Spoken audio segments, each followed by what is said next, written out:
Welcome, everybody, to the NFL Prediction Show, Week 2.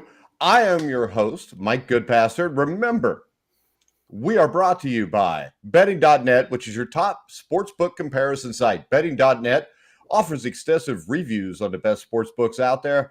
Make sure you check them out at Betting.net. All right, I'm Mike Goodpaster. My co-hosts, as always, are Steve Risley and Dan Kornhauser. Dan's here right now. Steve's having some technical issues. Hopefully, we'll get him back here in a second. How you doing, Dan? I'm doing good, man. I'm so happy football's back. Week 1 was awesome, even though the Lions lost. A lot of surprises, a lot of craziness, but we kind of expected that for week 1, didn't we? Well, because week 1 to me is week 4 of the preseason. I think that's why it's really hard to read a lot into that week, because you got probably at least half the teams, if not more now, don't even play their starters during the preseason. So I think that's why you get the surprises, you get the things that happen there. So I don't think that is to be unexpected. And all three of us tied with the same record, which we were all outstanding last week. We all made a lot of money, Dan. And we are headed into week 2. Week 2, I think, especially for teams that lost that first week and nobody really expected it to, that makes this week even that much bigger for them. I mean, it's a little cliche to say it this early in the season, but with only 17 games on the schedule, every game matters, man. And you don't want to fall behind early, especially in some of these tough divisions like the AFC West and stuff. The AFC West and stuff? Okay. Steve Risley, Can you hear us? Back. All right. Steve Risley's here, and you didn't miss anything. So, Steve, what was your takeaways from week 1? Because what we came away with was, number 1, could you turn your TV off? Could I turn my TV off? You get a real glare behind the back of your head. You look almost angelic. Oh. There you go. Well, it's off. It's a different light that's doing it then. No big deal. We'll figure it out later. But we're going to go ahead and we're going to start. I know what it is. What you guys have to realize is where you are, it's dark out. Okay? Where I am, I could be in the pool right now swimming nude, which would be a very scary sight, but it could be done. We should do a show like that one time where Steve's nude. Getting a sunburn right now. That's the difference. I would like to see Steve cuddled up with these Australian shepherds laying on a lounge chair out by the pool naked. Oh, trust me. That might get us. That might get us more favorable. And so when I was I have piss poor lighting right here. You can see my window. You see, and that's blackout in here. So why don't you just take us for a tour of your house? Huh? Why don't you just take us for a tour of your house? I'm kidding, Steve. All right, Steve's got a Chargers jersey on, so that means we're going to let him pick. Thursday Night Football, the Chargers at the Chiefs first. The Chiefs are favored by 3.5 points at Arrowhead Stadium, Steve. And if you didn't know, we all three tied last week. Yeah, I heard that. 6-10. We're all rocket. Yeah, we were all outstanding. We were all like, rocket science. Yeah. But. And betting.net has us on the show for what reason? Well, this is the thing, though. I wrote articles for 3 games that you should pick, and I was 2 out of 3 on the games I bet. So you're not supposed to bet all 16 games. Oh, well, I got the Bears game right. Chargers, Chiefs. Yes, Chiefs favored by 3.5, Steve. Chiefs favored by 3.5. Where's the game at? The game is in Kansas City, which in their last 4 meetings, the Chargers have won 2. Both wins were at Kansas City. Both losses were at home in L.A. Man, I'll tell you what. I hate to pick against the Chargers, but I think I'm going to have to this week. I think that the Chiefs, Mahomes looked MVP-ish first game. Now, it's one game, Mike, and I know he always looks MVP-ish the first 4 games of the season. Yeah, well, this is only the second game, so that means he's got 2 more to go before he starts screwing up. He is Mr. September. You know, Reggie Jackson was Mr. October. Yeah. I just watched Police Squad the other night with my son when Reggie was programmed to kill the Queen. Oh, that wasn't Police Squad. That was Naked Gun. Naked Gun. Yeah, Naked Gun. I'm sorry. It was Naked Gun, Tales from Police Squad. Yeah. Yeah. So I just watched that Saturday night with my son. All right. So Steve's got the Chiefs, Dan. I think I'm going to have to. I don't want to, but I think Herbert has just elevated himself, and I think the Chargers are a bona fide Super Bowl contending football team. But this early in the season right now, playing in Kansas City, as big of a game as this is, and as early in the season as this is, as you've said, Mike, Mahomes gets this one. All right, rematch, Dan. Different story. Now, for me, I'm going to go with Kansas City in this one, and there are a couple of very important injuries to discuss Keenan Allen for this game. The biggest one being Keenan Allen, as you just mentioned. He's got a hamstring injury. He's going to be out in this game. And anytime you lose one of the best offensive weapons, one of the best receivers in the league, that'll hurt any offense. Yes, they still have Mike Williams. Yes, they have Josh Palmer, who's played well whenever Keenan Allen was out last season. So I think they'll be okay. But on the flip side, Kansas City is missing their kicker, Harrison Butker, who slipped on a kickoff. And so the Colts. The Colts are missing their kicker too. No, the Colts had a kicker and they lost. So it'll tell you how important the kicker is. Go ahead, Dan. They cut the kicker. Yeah, they cut the kicker because that man couldn't make a field goal or any extra points. He's you see the glasses that man wears? But no. So Harrison Butker's going to miss week 2. He injured his ankle slipping on a kickoff. They're going to sign former Jets kicker Matt Amendola to step in this week. But obviously the big name here is Keenan Allen. I went against the Chiefs last week. I'm not doing that again this week. And I got the man's jersey on. How could I pick against them? Well, I would bring up the fact that me and Steve both tried to warn you away from that, but you didn't listen. All right. The Kansas City Chiefs last week had 6 different players that scored for the Kansas City Chiefs. Maybe this is addition by subtraction with Tyreek Hill. They don't miss Tyreek Hill. Crazy. They did not look like I would say this, though. It is only one game. Right. And it was one game against what I think is a vastly inferior Arizona Cardinals team. I'm going to take the Chiefs here just because Patrick Mahomes is almost unbeatable in September. On top of that, no Keenan Allen. I think the Chargers still need to get a running game going, and no matter what you say about Herbert, they almost ended up losing that game to Vegas last week because their last 5 drives, they scored no points, and the Raiders actually had a chance to get back in and win it at the end.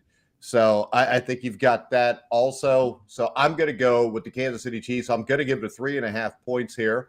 We've got some comments. There's Sefton. Yes. Sefton says, Chiefs 31, Chargers 24. With Hill gone, the Chiefs looking like they haven't lost a step. I know it's only one game, but so isn't there a hurricane headed toward Jamaica? It doesn't matter, man. They're on an island. There's nowhere to run. All right, next up, we've got our second game, which are the New York Jets at the Cleveland Browns. The Cleveland Browns are favored by 4.5 points, Dan. Cleveland minus 4.5. I'm going to go with Cleveland in this one. And it's not because I think their quarterback, Brissett, is anything special. He was rather average in week 1. But they can run the ball at will.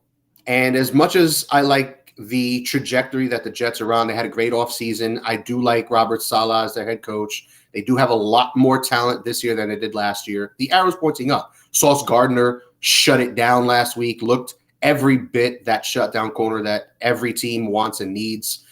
So there's a lot of good things with the Jets, but they do still have Joe Flacco at quarterback. And while the veteran might be steady and reliable and you know what you're going to get from him, he doesn't really inspire confidence if they fall behind or anything like that at this point in his career. No quarterback they have on their roster, even when healthy, does though.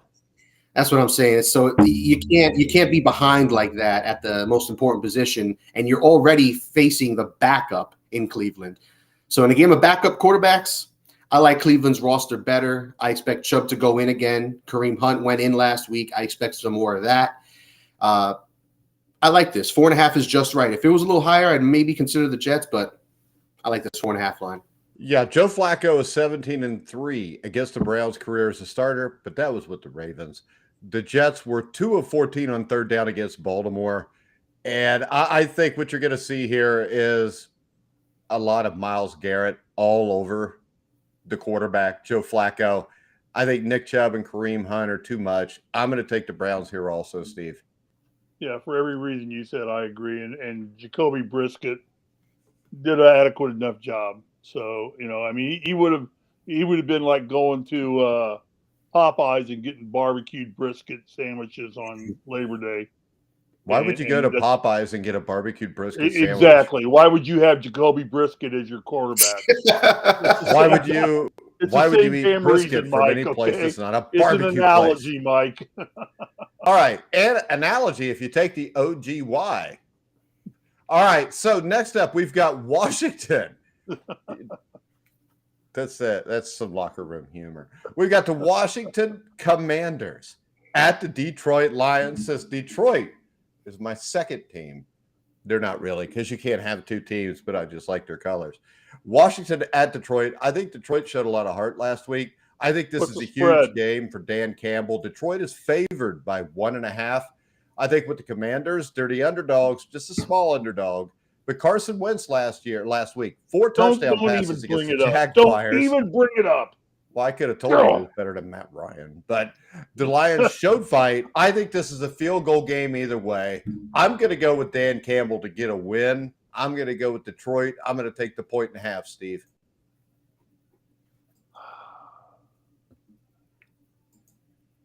Oh, man. I'll tell you what here. Wait a second. All right, Mike. I'm going to go Sefton thinks the Jets are going to beat the Browns and be 2-0. Sefton, the only problem is the Jets are already 0-1. There's a hurricane brewing out in the Pacific. Sefton's tough, dude. He's not worried about a hurricane. Well, you ought to be. He shouldn't be. So, hell, we just had one come through Southern California.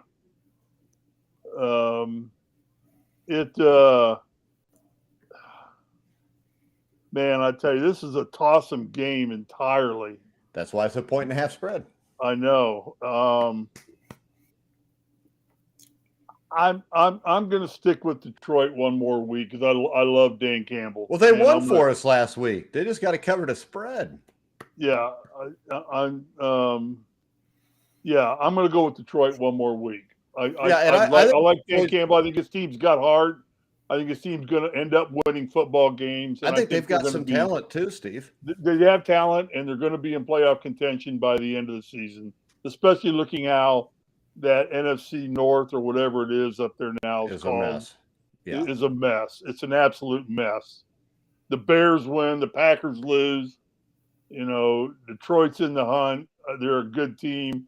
Minnesota looks like the best team right now. And Minnesota looks like the best team. And Kirk Cousins had a great first game. We'll get to that, I'm sure. But I'm going with Detroit, too. I'm taking it with you, Mike.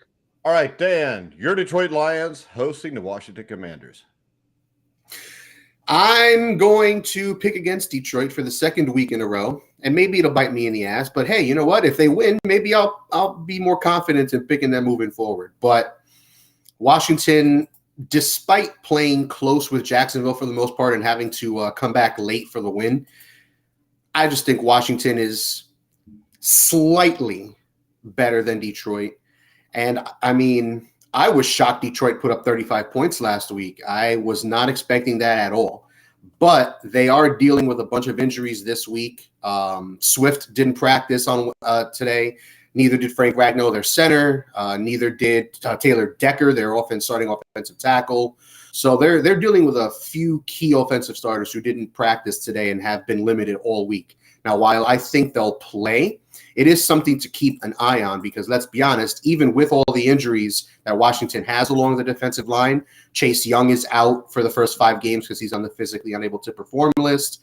Fedarian Mathis, I think he was a second-round pick in this year's draft. Got injured. I think he tore his meniscus. He's out for the rest of the season. Tough break, tough loss. But Montez Sweat and Deron Payne both went in last week. They each had 3 pressures apiece in last week's game.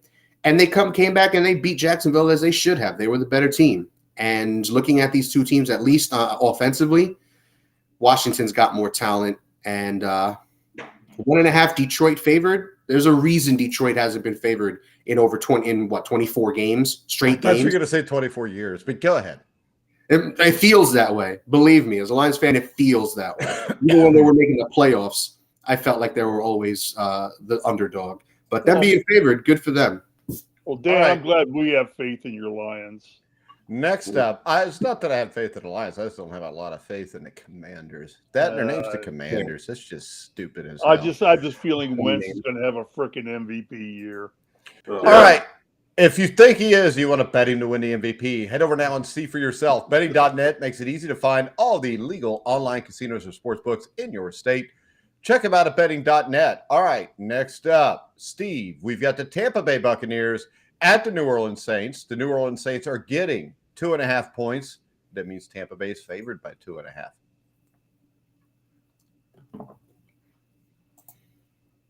There's no brainer. It's the Bucks. It's not even close.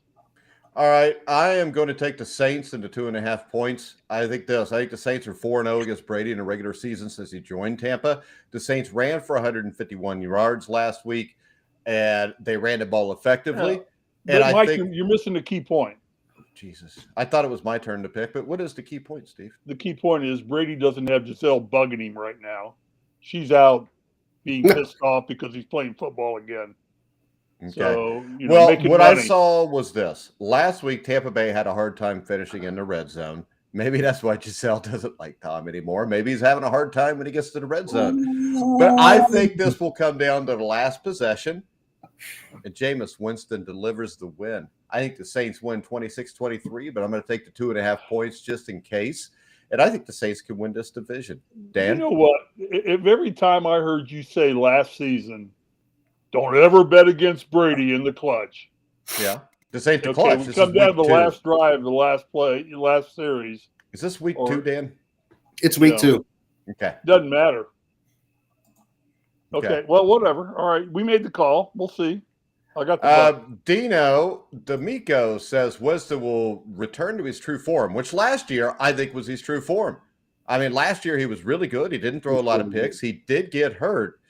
But the point is this, in Tampa Bay, the offensive line was, as Dan would say, trash or ass when he was the player there. It's not the same team that the Bucs had when Jameis Winston was there that they have when Tom Brady is there.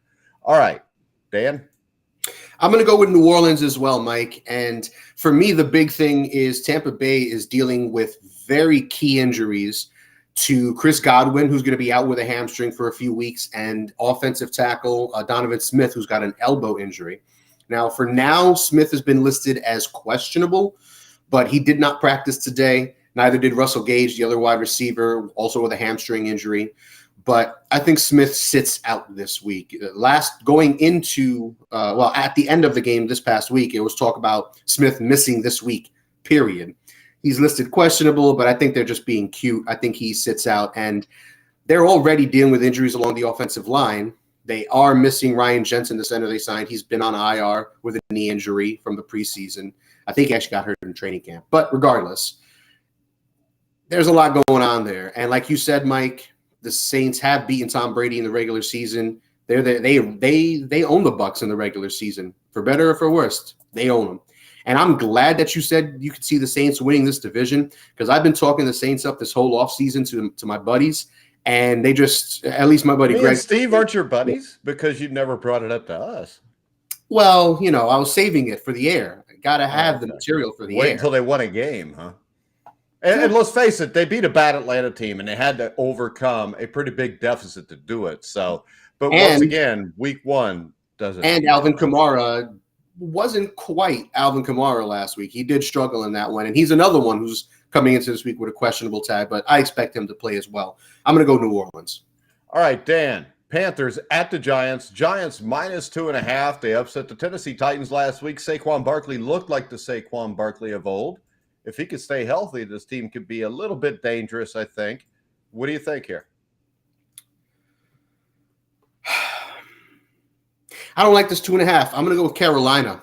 And I'm not quite ready. Last week was a big game for the Giants. I said when I made my prediction of picking the Giants in that one that the Tennessee Titans played down to their competition, and I wouldn't be surprised if they lost flat out, and they did. So not only did they not cover, but they lost flat out straight up. And the Giants coach showed a lot of balls going for that 2-point conversion for the win.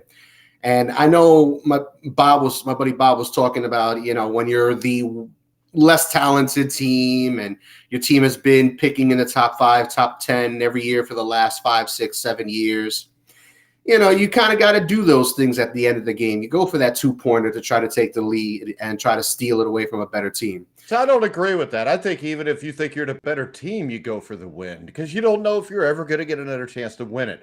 And I think Steve Rizzer here is directly right. DeBall is changing the culture in New York. Within 2 years, the New York Giants will be a playoff team. They just got to get Daniel Jones the hell out of there and get a quarterback. I was just going to say my main concern is Dan Jones because last week he did have a couple of bonehead plays, but you did see Daboll talking to him on the sideline and coaching him up, which is what the head coach should be doing, especially one with offensive background like Daboll has. So I want to pick the Giants. I just don't trust them yet. So I'm going to go Carolina. All right, Steve. I agree with Danny. I'm just not going to give up on the Panthers just yet. One more week of what they did the first week, and I will. But again, it's early in the season, but I'm going to go with the Panthers. Well, I'm going to go with this. Brian DeBall is an actual NFL head football coach. Matt Rule sucks. He never should have got the job. He was unqualified to get the job. He was a college coach. He has failed. This is his third year. He will be gone soon. And, when I wrote the article 2 weeks ago and said Scott Frost would be gone from Nebraska before October, there was somebody who made a comment. I think his name was Steve, and he lives in L.A., that I was wrong and Frost would make it through the season. But I'm going to go with the Giants. I'll give the 2.5 points. That brings us, Steve, Patriots. Mike, before you move on, thanks for giving me credit to even think I even knew who the hell was coaching. You're the one that made the comment and said I was wrong. I knew you didn't have a clue what you were talking about. One of those two teams. I don't even know who's coaching the Bengals. Nobody. And we've got the Patriots at the Steelers. The Steelers are 1.5-point underdogs, Steve. I'm going with Pittsburgh all the way. Coaching is pretty even here. I think Mike Tomlin's pretty good, but to say coaching is even here is kind of ludicrous. I said pretty even. It's a stretch. That's a stretch. I think Mike Tomlin's one of the 5 best coaches in the NFL, and that's I love Mike Tomlin. Love Mike Tomlin a lot. So great.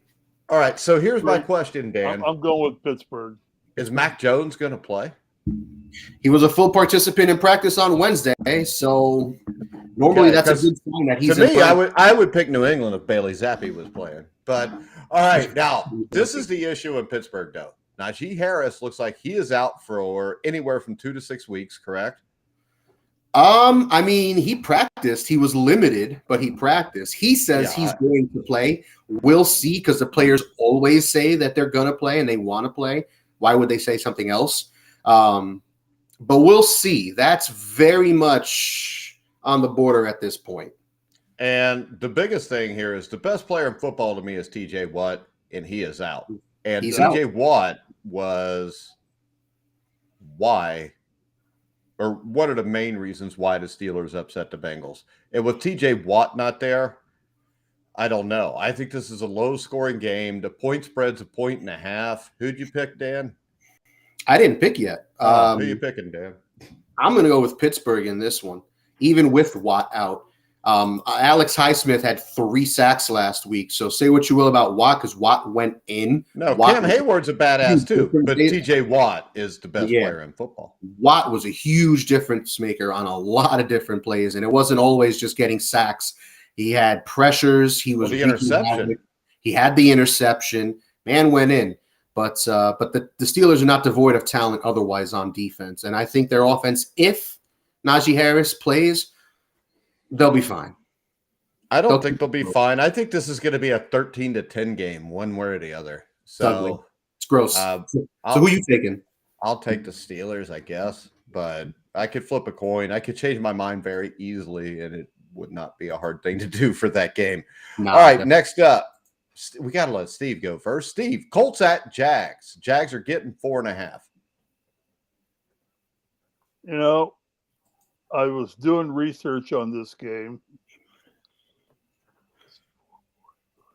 The Colts have not won in Jacksonville since 2014.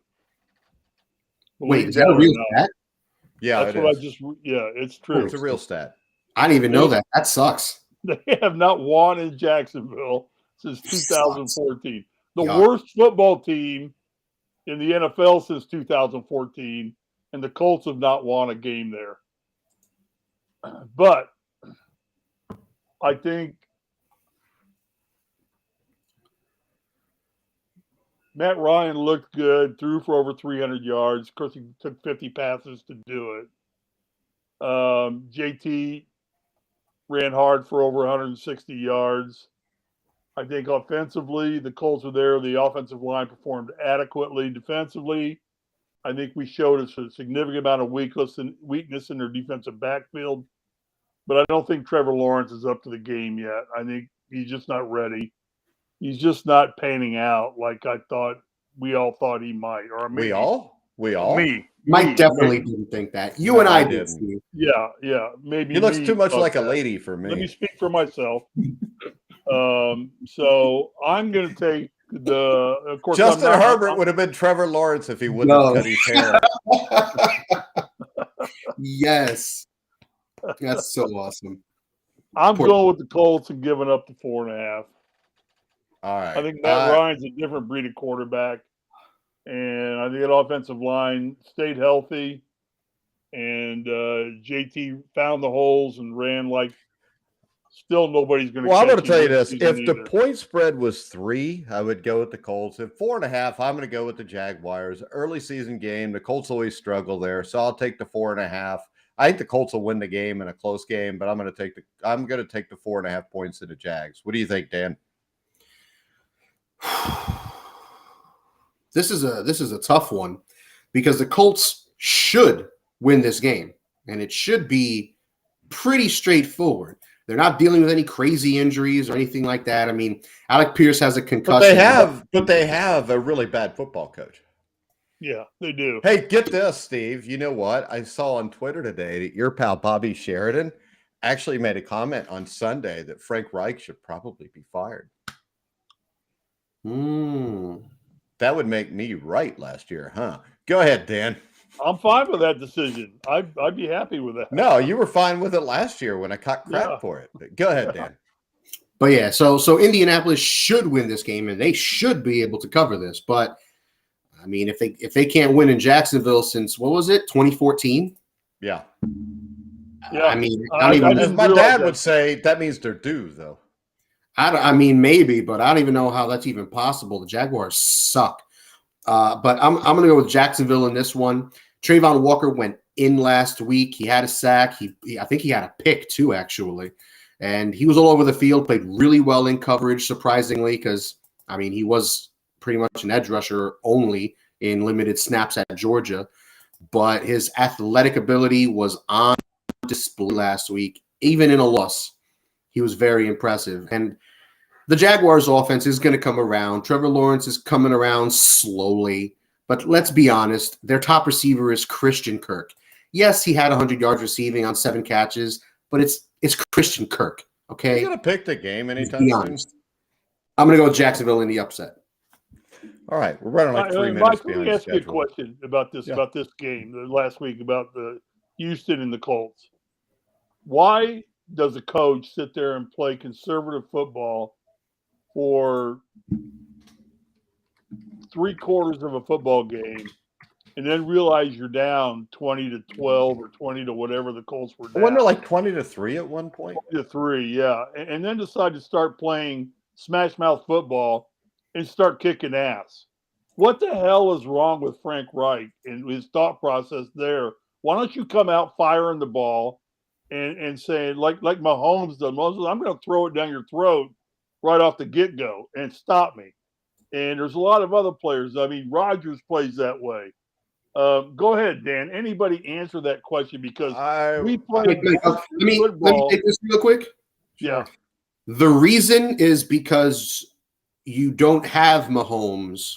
You don't have one of those elite quarterbacks that you could just trot out there, sling it all over the field, let him figure it out. He's not Aaron Rodgers. You don't have Mahomes. It's Matt Ryan. Matt Ryan's a good quarterback. He's a Hall of Fame quarterback. He's certainly if Dan Fouts and Jim Kelly are, he is. At the very least, Matt Ryan is an above-average starting quarterback. Yeah, but how about this? I mean, but he's not. Maybe Patrick Mahomes is just an above-average starting quarterback. Maybe Joe Burrow is if all they got to throw to is Pittman and Pierce. Right, but those guys elevate those around them. Matt Ryan is a good quarterback, but he's not one of those that makes those around him better. But wait a second. Who did Mahomes elevate? The only wouldn't have been great. The only counter I'd have for that, Dan, or is Burrow. This happened before Matt Ryan was. Yeah, it happened last year where he's conservative. They did this with Carson Wentz. I think probably killed Carson Wentz. How about this? Was the Steve, play call I got your answer. Killed Carson Wentz worse than Carson Wentz's confidence killed Carson Wentz. I got your answer, Steve, because he's too conservative and he plays not to lose. Yeah, exactly. There you go. Which leads to you losing. All right, next. When you have a running back like in an offensive line that's as solid, it's not the best offensive line in the NFL, but it's a solid offensive line. They can punch holes, and you got a running back who can find those holes and decide which way to cut and go. You've got a decent defensive front. You're weak on the secondary, but you sit there and you play pissant football for 3 quarters and get down 20-3, and then you have to bust your ass up and rely on some blind ass kicker. Hey, wait a second. The blind ass kicker, did he miss any other kicks? He missed the one that counted. Okay, but wait a second. Matter. Because wait, them all. But Steve, if this game is coached the way it should be when you're the better team for the first 3 quarters, that blind ass kicker doesn't even get in to miss that kick. So this falls more on the head coach than it does the kicker. No, I agree it does, but when you got to rely on that blind ass kicker, you got to rely on the head coach though. Yeah, exactly, and that's why I say he should go. I think him and Zach Taylor should go coach a USFL team. All right, next up, we've got Miami at Baltimore. Baltimore's favored by 3.5, Dan.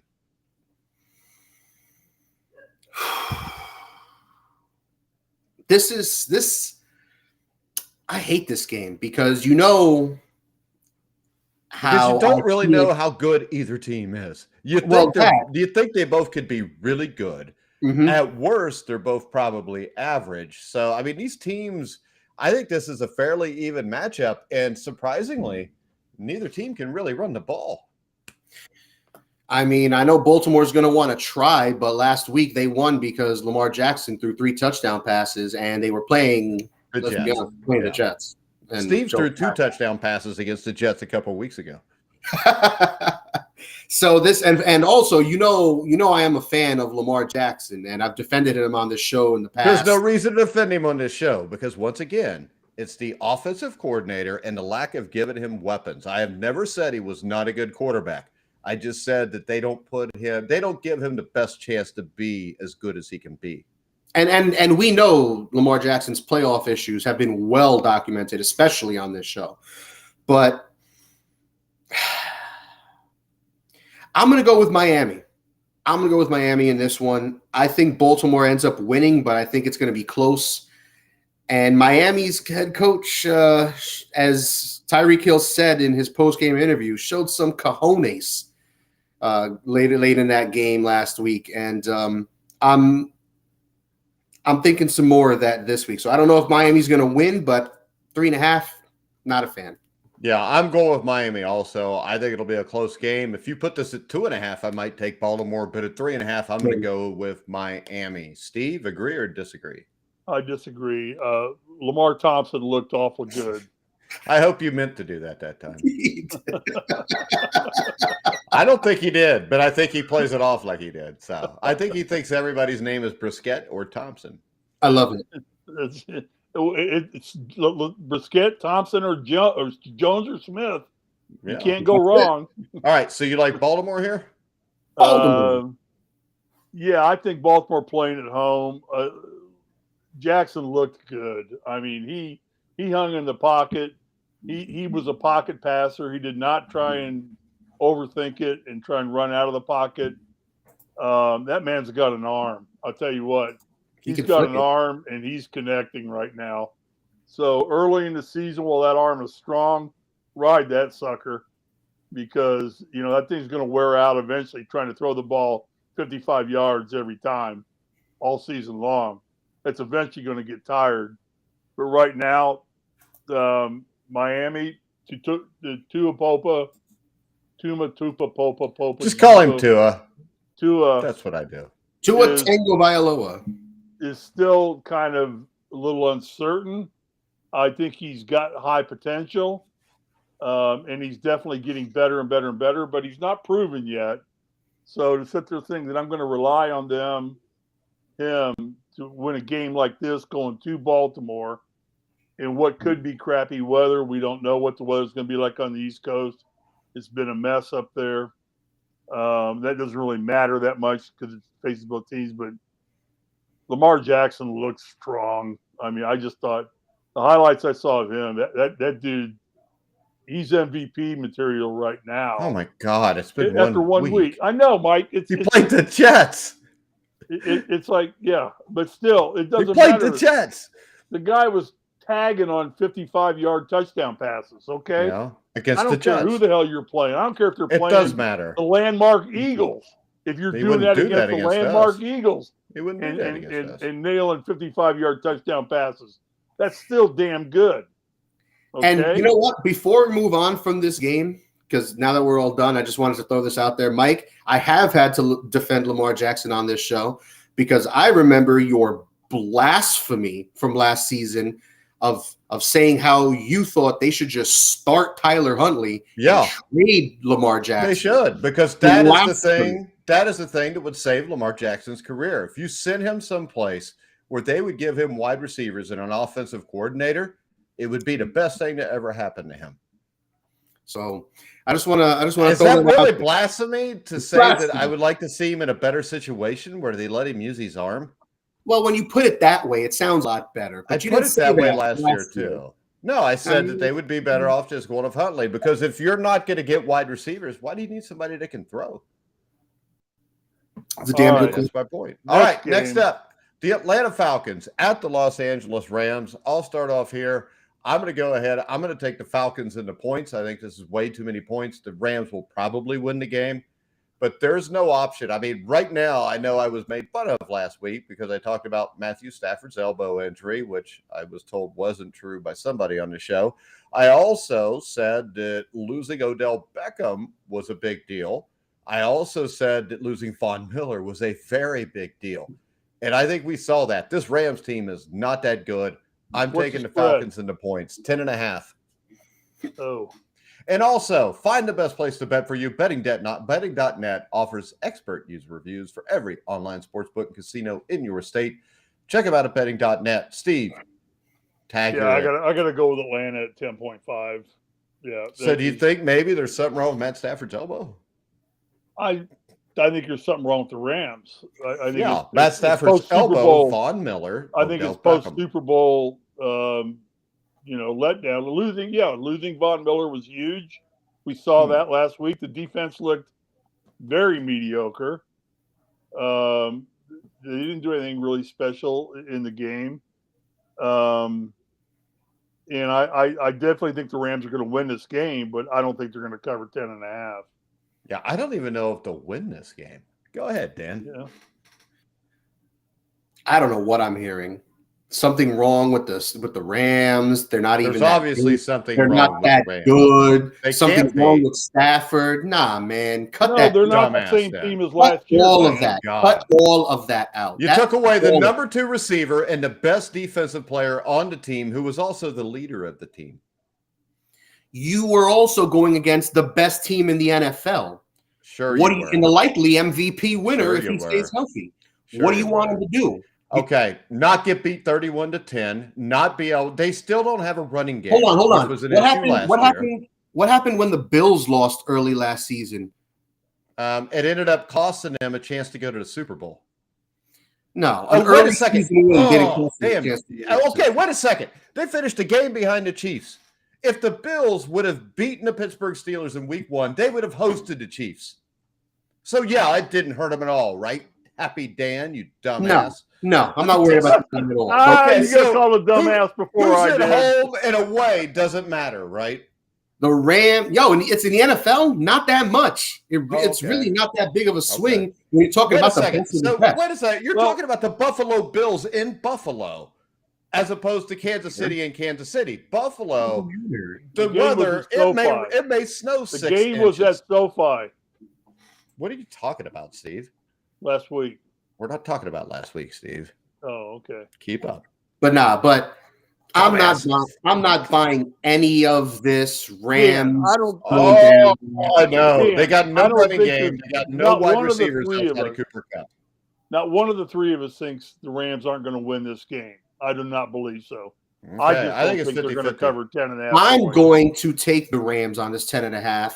I think they're going to come out there. They're going to slap Atlanta around. Atlanta is one of the worst teams in the NFL, at least on paper in terms of talent across the board. Marcus Mariota sucks. I don't care about what we saw last week. The Rams went against a buzzsaw in Josh Allen and that Buffalo Bills team. Von Miller was a man on a mission on defense. That Bills defense played out of their minds. So what you're telling me is this: by losing Von Miller, the Bills defense became the Rams defense, and the Rams defense sucked. For one game? Yeah. For one game. Yeah, because Von Miller won't have a lasting effect. In Von Miller's revenge game, Von Miller wanted to go out there and let the Rams know that they made a mistake. Von Miller never played like that last year at all, did he? I mean, I don't think a revenge game matters. And I don't know why Von Miller would be trying to get revenge because he got more money in Buffalo. I'll tell you what. I'll tell you what right now. Not like they watching traded that him. game, if the Rams lose Cooper Kupp, they're in deep shit. They're in deep shit with just Cooper Kupp because they're the guys with that good. They're not in deep shit because the division may be the worst in football, though. And let's be honest, Drake London isn't Stephon Diggs, and he ain't going to be burning Jalen Ramsey like that. That's just not happening. So I'm going to take the Rams. They're going to the Rams are going to remind everyone why they're the Super Bowl. Right. Beating the Falcons will remind them why they're the Super Bowl champions. All right. Win by 17. They'll probably win this division with 9 or 10 wins because the division may be the worst in football because you've got no quarterbacks. I mean, you got Geno Smith, Trey Lance. So they're probably going to win the division by default. Geno Smith looked pretty good. Super Bowl for one game. Geno Smith has looked good before in one game. Of course, it was preseason. But all right. Hey, stop, Steve, stop, because now we're getting ready to talk about Geno Smith. Okay, I'm with you. Seahawks at 49ers. 49ers favored by 8.5. Steve, go. Who's playing quarterback? For who? I mean, it's obvious. It's Trey Lance versus Geno Smith. Trey Lance, bud. I'm taking the Seahawks in the points. I'm sorry. Trey Lance is not the answer to the 49ers' success this year. Well, see, I think the bigger issue right now is not even Trey Lance. It's the fact you lost your running game with Eli Mitchell's knee injury, Dan. Yeah, he's got an MCL injury. He was put on IR. He's going to be expected back in week 10, maybe week 11. But yeah, that's a huge loss. I know this is the 49ers. I know this is a Shanahan offense, and they can plug in any old guy, and their running game will be okay. And Wilson played last year, and he was all right last year for him in spots. So maybe this week they'll be okay against Seattle. I think Seattle played over their head against Denver this past week. I don't think Seattle's that good, to be completely honest. Neither's Denver, because Denver has an idiot for a coach. Oh, my God. I can't wait to talk about that head coach when we get to the Denver game. But anyway, as much as things are stacking up against San Francisco with the Elijah Mitchell injury, with Trey Lance looking bad in the terrible weather and the offense looking bad, this is a lot of points, though. Dude, 8.5 is real threatening. I'm going to go Seattle on the points, but I think San Francisco wins by a touchdown. 8.5 is – I'm not a fan. Did you make a pick, Dan? Or Steve? You talked about the game. I said Steve Seattle. Said Seattle. And I said, all right. Same thing. I'm going to do this. I think 49ers win the game, but Seattle covers the spread. Agreed. I'm going to take the Seahawks in the points. I think the Seahawks could win the game. The only thing that worries me is they got an emotional win on Monday night. You may get a big letdown. 49ers come back home. They're pissed. I'm going to go with the Niners. I'm going to take the Niners, and I'm going to give the 8.5 points just because I think what we saw with Seattle was a fluke. But if Seattle was to beat the 49ers, they're all of a sudden a threat in the AFC West because NFC West. There's not too many threats in the NFC West. All right, next up, we've got the Bengals at the Cowboys. The Cowboys +7. Cooper Rush is playing for the Cowboys, so I'll take the Bengals. It looks like T. Higgins will be out of the game. But once again, Cooper Rush, Mike McCarthy, Jerry Jones. So I'll take the Bengals. Dan? What's the spread? 7. If it was 17, I might take the Bengals because I think the Cowboys are a mess. Yeah, yep. Bengals -7 at Dallas. I'm going to take Cincinnati as well, Mike, mostly because the Cowboys got their backup quarterback in. Let's be honest, it's Cooper And they've Rush. got Mike McCarthy. If Dak Prescott was here, it still should be a 7-point spread because Dak looked like crap because they took all his wide receivers and gave them away. Dak did look like crap. And if Dallas wants to have success without Dak, they're going to have to commit to running the ball. And it's not that they don't have talent at running. They got to do that if they got Dak because they don't have the receivers for Dak to be successful. Yeah, they got a little cute last year, having Dak throw the ball all over the place with Amari Cooper and CeeDee Lamb and a healthy Michael Gallup. But Amari Cooper ain't there. Michael Gallup ain't healthy. And CeeDee Lamb didn't do squat last week. Because he's really overrated and should never be a number one receiver. And I came into the season, I was really high on CeeDee Lamb. I really like that kid, but he did not look good in week 1. And this offense did not look good at all, even with Dak. Cooper Rush, no shot. And Joe Burrow and them boys, they're going to come back this week. Joe Burrow's not going to get sacked, 7 times? He might, but he won't throw 4 interceptions. This offensive line is better. They just need to gel. They won't have these problems. This is the thing. I'm not worried about this offensive line is still going to be bad no matter what because the entire left side is shit. I mean, you've got Cordell Volson, who never should have been drafted. You've got Jonah Williams, who's been a complete and utter bust for the Bengals. I don't know why the Bengals front office still thinks he's that good. And let's face it, when you got a coach that won't challenge a play, it's obviously a touchdown, that decides to punt the ball with 15 seconds left on the play clock when there's a minute left in the game. I mean, this all falls on Opie Taylor, and I will never, ever say he's done a good job again because whatever this team does will be in spite of this dumbass. And, I tried to give it, but see, the Super Bowl, he lost me last year just because I think the defense playing man coverage on the goal line against Cooper Kupp is like asking to give up a touchdown. Having Samaje Perine in the game instead of Joe Mixon on 4th and 4 is awful. Opie Taylor sucks as a coach. I mean, the Cincinnati Bengals organization sucks. The only thing that saves them is Joe Burrow. It'll save them again this week for now. But if they're ever going to win a Super Bowl, they need somebody other than Opie Taylor. So, Steve, give us your pick for this game. And then, Mike, I got a question for you on the Bengals. Oh, I got the Bengals. Bengals, real easy. Steve, when do you start worrying about Joe Burrow getting the car issues of him getting Are you talking to me or Steve? I said Mike, didn't I? No, you said Steve. You said Mike, and then you said Steve. My bad. I don't worry about that because I think this. Even with a really, really good offensive line, Joe Burrow is going to get sacked 30 times a year or 35. He holds the ball longer than most quarterbacks because he holds it to extend the play. And I think a lot of people miss that. And I think even when the O-line plays well, he may get sacked 3 or 4 times because that's just the way he plays. And the thing is, he can obviously run because I've heard people say, well, he's a statue. But I saw him run multiple times last week. Mm-hmm. And yes, Zach Taylor is the worst coach to ever get to the Super Bowl. I agree with Steve Rizzer. He doesn't say that. I added in my own there as I love what about Lovie Smith? Oh no, there is nobody that's ever been a worse coach to get to the Super Bowl than Zach Taylor.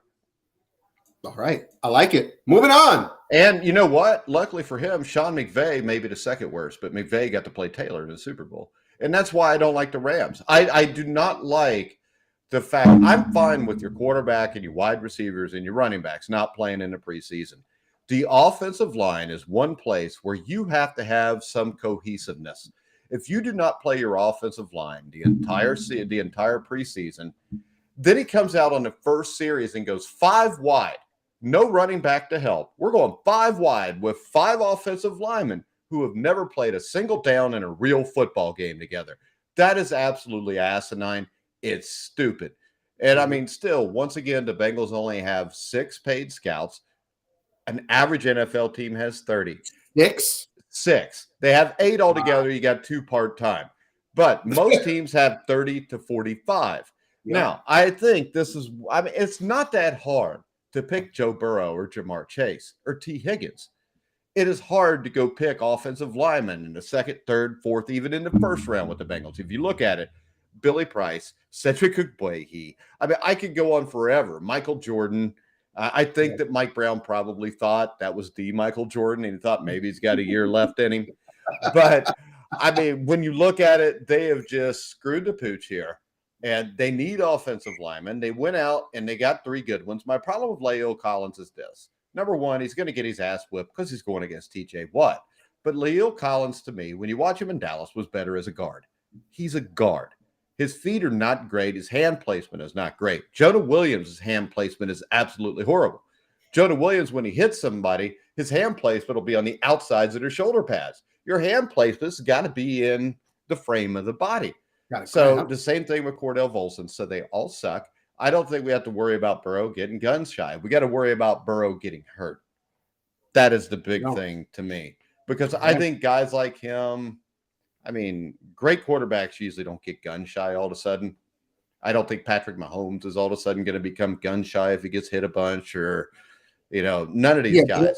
There's a huge difference between getting hit and then getting assaulted. Assaulted in and out every game, every down, because your offensive line has a bunch of turnstiles. So I'm not worried about him getting quick to get out of the pocket or anything. I'm more worried about him just flat out getting hurt. Fair enough. What's next? Next up, we've got Houston at Denver, and I'll start this one off. Yes. I don't. Let's tear this a bit apart. 10 points is a lot of points. Why? He was better than my coach. I didn't say much. Yeah. I think Davis Mills looked good. I think 10 points is a lot. I'm going to reluctantly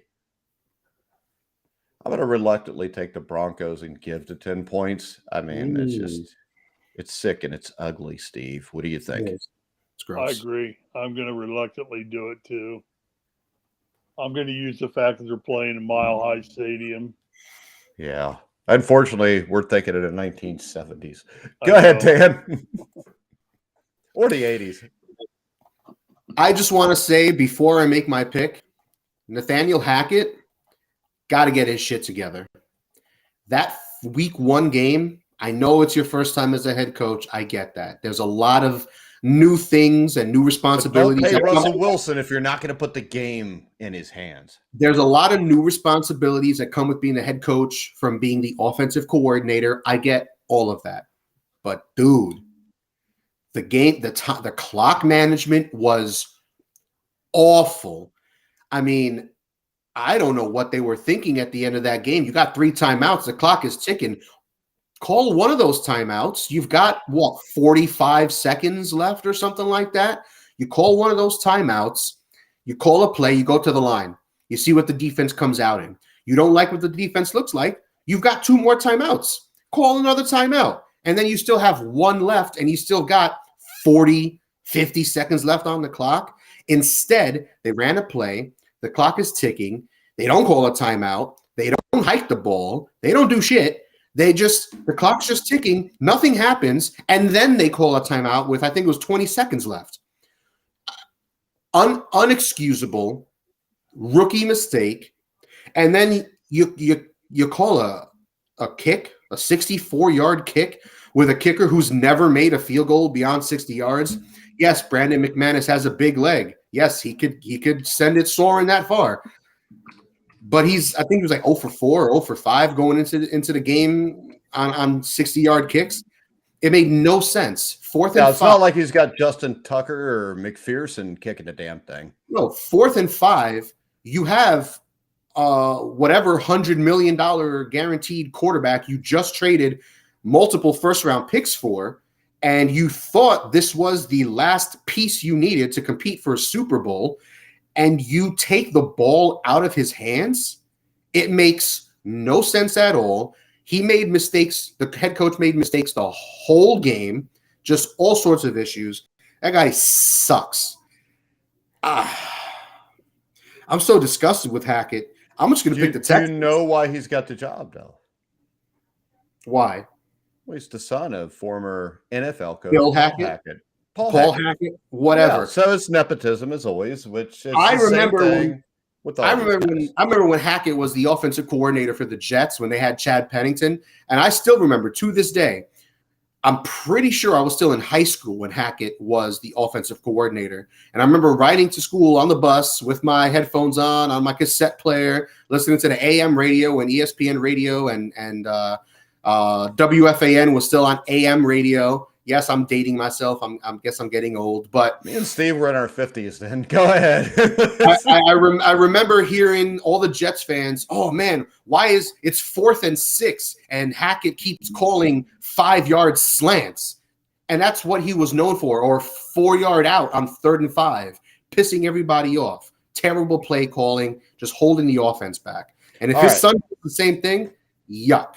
I'm going to go next up. We got to speed this up because I'm like over 50. Steve's over 60. So it's been an hour. We both got to pee. All right. Next up, the Cardinals at the Raiders. The Raiders are favored by 3.5 points. I'm going to take the Raiders because I think the Cliff Kingsbury should be fired. He never should have got the job. I'm going Raiders, Dan. They bit me in the ass last week. Hopefully they don't bite me in the ass this week. I'm going to go Arizona in this game. Really? Mm-hmm. That's stupid. All right. Steve. I'm going Raiders. Yeah, I mean, as long as DeAndre Hopkins is not there, Kyle Murray is like a male prostitute without a Johnson. All right, next up, the Chicago Bears will play at the Green Bay Packers. The Packers are favored by 9.5, Steve. I'm still trying to process that one. Yeah, this man definitely just called Kyler Murray a dickless clown. I love it. The clown has no penis. Wow. Yes, unless DeAndre Hopkins is there because that's his penis. Go ahead, Steve. What do you think? Everything I just heard. That's I think this being at Green Bay and the Packers losing opening day.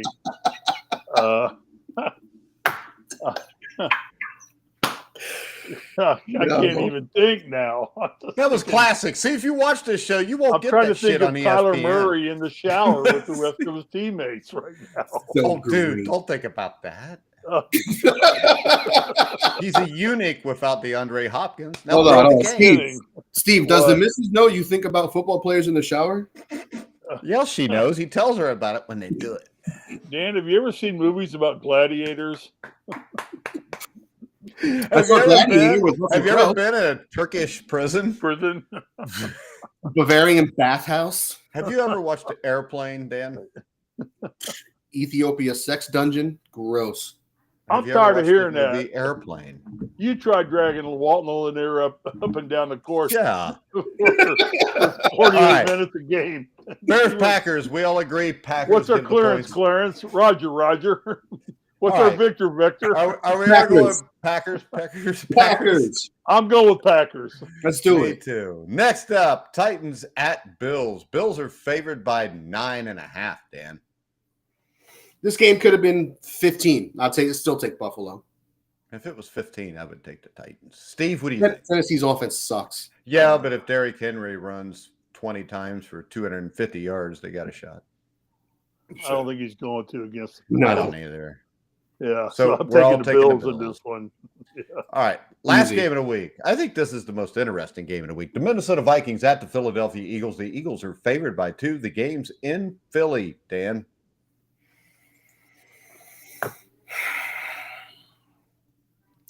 Philadelphia's defense let the Detroit Lions score 35 points with Jared Goff at quarterback, and I don't know how it happened. I'm still trying to figure this out myself. I watched every single. Jared Goff is actually pretty good now. I've already told you he fixed his problem. He's not as wide as he was. He gets his hip through. He's going to have a good season. I know. I hope so, but I think Minnesota showed last week that their offense is what it needed to be. Because under Zimmer, their offense was predictable. It was boring. It wasn't a modern offense, and it wasn't getting the job done anymore. It was holding back. I think Jefferson, it held back Cook, and they were still putting up good stats, but they're so much better than putting up good stats or Pro Bowl stats. These guys could be two of the very best of their position. Jefferson might be the best receiver in football. He is the best receiver in football. No, he's the best receiver in football right now, Dan. I mean, fine. That's fine. I'm not even going to argue that point. I mean, he went in last week. Does that make the LSU offense of a few years ago the greatest offense ever? Yo, why not, dude? I mean, in college football history, because you had Burrow, you had Chase, you had Jefferson, you had Clyde Edwards-Helaire. Yep. Pretty badass. All right. Yeah, dude. I'm going to go Minnesota. I'm going to go Minnesota in this. I'm going to go Minnesota also. I think it's not so much Mike Zimmer's offense could be run today. It's just not with Kirk Cousins. I think Kevin O'Connell's offense is perfect for Kirk Cousins. I think Justin Jefferson's a bad dude. You still got Adam Thielen. They got Dalvin Cook. I think that the Vikings pass rush will do just enough to force a couple turnovers from Jalen Hurts, which will be the difference. I'm going to take the Vikings into points here, Steve. I agree. All right. There we go. All right. Well, I want to remind everybody it's not just sports betting at betting.net. Betting.net compares the best online casinos so you can sit back, relax, play the top online slots, poker, and table games. All right. Any final words before we wrap it up, Steve? Nope. Dan? Josh and Patrick Mahomes, top two quarterbacks in the NFL. It's not even debatable anymore. Well, you're an idiot then. So you're going to make a statement off of one game. Actually, Davis Mills, you could probably throw in there too if you're just going off one game. It's awful. Fine. All right. We're going to go ahead. We're going to wrap it up. We'll be back next Wednesday night at 8 o'clock for the NFL prediction show, we call it now, Steve. So we're going to go ahead and wrap it up at grueling_truth on Twitter. Make sure you like and subscribe on YouTube. Click on the link in the description for Unibet, our top-ranked sports book for betting on the games this weekend. But for now, for Dan Kornhauser, Steve Risley, I'm Mike Goodpaster. You've been watching and listening to The Grueling Truth, where the legends speak.